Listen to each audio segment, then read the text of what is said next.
So what actually happened to the reflective shield that Annabeth showed off in The Last Olympian?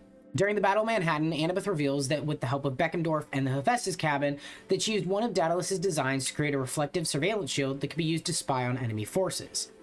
The way that it works is by bending natural sunlight or moonlight in order to shift the reflection on the surface in order to show the user anything under the sun or the moon that they might want to see. She used this to map Kronos' army and plan her attacks accordingly, but throughout the Heroes of Olympus, she never uses it again.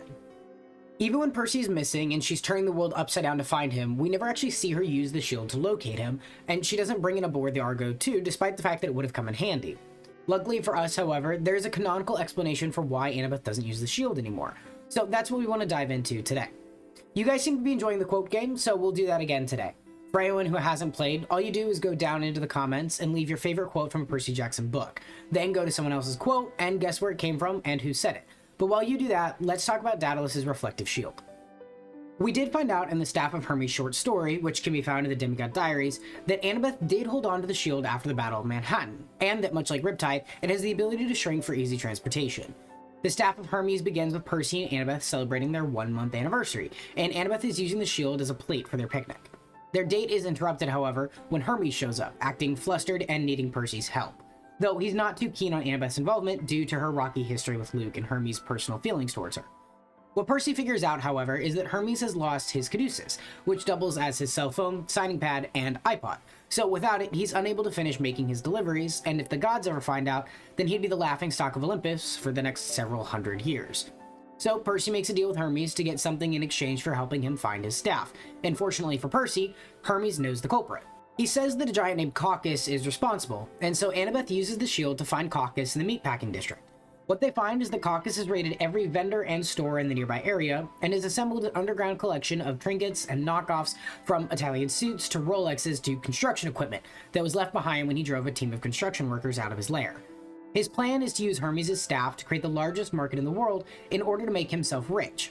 But when Percy and Annabeth arrive to stop him, Annabeth uses the shield. They each get several good hits in, but the giant grabs the shield from Annabeth and crushes it before throwing her aside, destroying it in the process. They have to finish the fight without it, but even if the shield could have been repaired, that it doesn't do much good, because shortly afterwards, Percy realizes that they're cornered and they need an escape plan. He grabs onto Annabeth and wills the pipework above the cavern to burst, flooding the giant's lair and washing away all of his collectibles as Percy swims to the surface and makes it back to ground level. Even if the shield could have been repaired, it doesn't matter, because it's washed away in the wreckage and it would be nearly impossible to find it again, seeing as now it's lost somewhere in the Manhattan sewer system. Even if this specific shield can't be recovered, it leads us to wonder if a replacement could have been made. After all, she still would have had Daedalus' laptop, since she didn't lose that until she falls into Tartarus, and odds are that the schematics are still on there. In The Last Olympian, she confirms that even though it was Daedalus' idea, Beckendorf was the one who made it before he died. So even if she did still have the plans, she would have to trust someone else in the Hephaestus cabin to get it right, despite the fact that Beckendorf was regarded as the best in the Hephaestus cabin, at least in his day and age.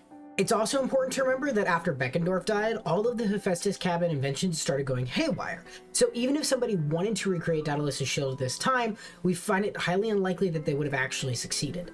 So now it seems like one of two things is likely going on here. The first option is that Annabeth never asked anyone in the Hephaestus cabin to replace the shield, which we don't think is likely since Percy went missing not too long after this. In The Lost Hero, we learn that she's doing anything and everything to find Percy, and that nothing is going to stop her from figuring out what happened to him. We find it unlikely that she didn't ask someone in the Hephaestus cabin to remake the shield, since this would have been her best chance at locating him. We know that she had full control over the original, so she could see whatever she wanted, and in the Staff of Hermes, she quite literally tells it to show her Caucus, and the shield obeys. She didn't ask it to go to the meatpacking district, she just asked it for the giant's location, and it worked. So it seems very likely that she could have done the same with Percy, which leads us to our second option. If Annabeth tried to recreate the shield, then it seems like there was some sort of missing factor that the rest of the Hephaestus cabin couldn't crack.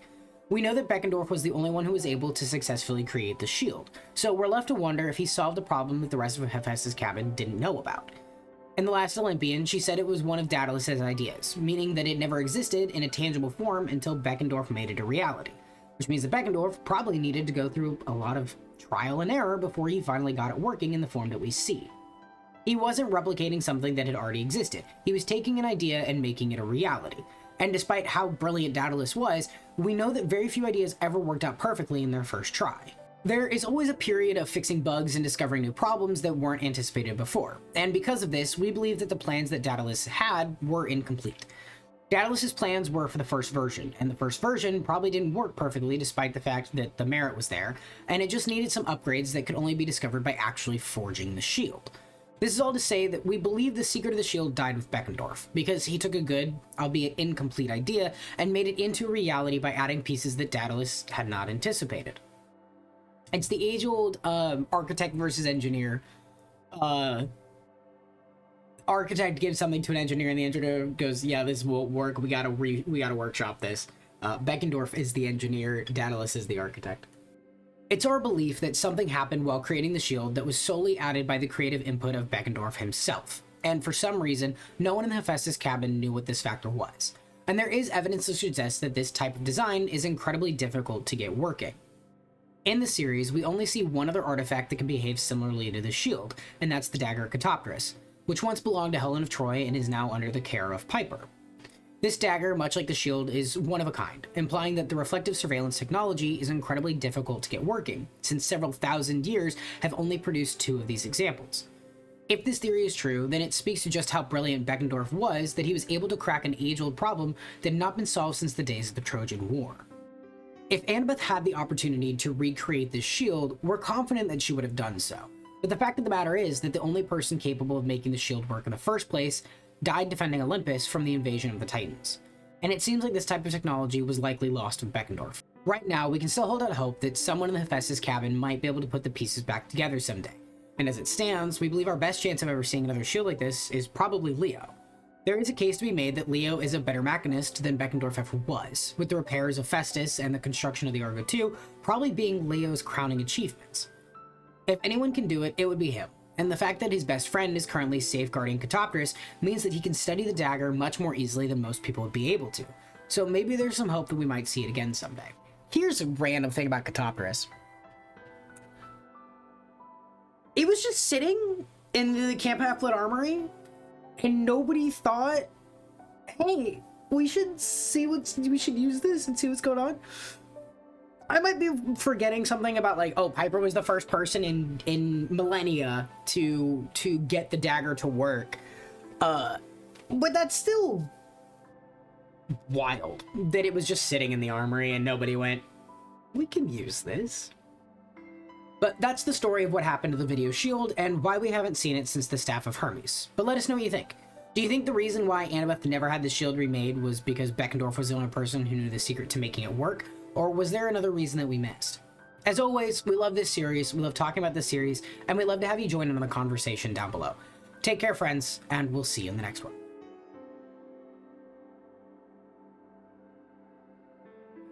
Here's the question.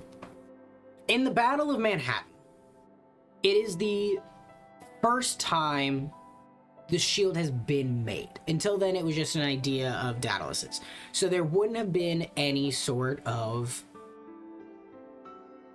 counter for it. Like, Kronos wouldn't have known about its existence to counter it. However, Hera does a lot in the Heroes of Olympus, and specifically the Lost Hero, to make sure that Percy is undetectable by Camp Half-Blood, and that Jason is undetectable by Camp Jupiter. At which point, obviously the shield's been destroyed, so it doesn't matter, but would Hera have been able to block the shield from... Because we also know that some of the gods know about Hera's plan. They think it's batshit crazy, and they don't agree with it, but some of the gods know about it. I think, isn't that the reason why Poseidon's not freaking the fuck out? Is because he knows, but he can't say anything about it? Obviously, then also the gods are having their split personality issues. But if other gods know about it, then let's say, for example, Hecate could have theoretically also helped to use them as to shroud Percy from the shield's existence. So even if Annabeth was able to get a perfect recreation of the shield, at that point, counters might have been developed to keep the shield from working perfectly. At this point, it's only been used twice. And is a dinner plate.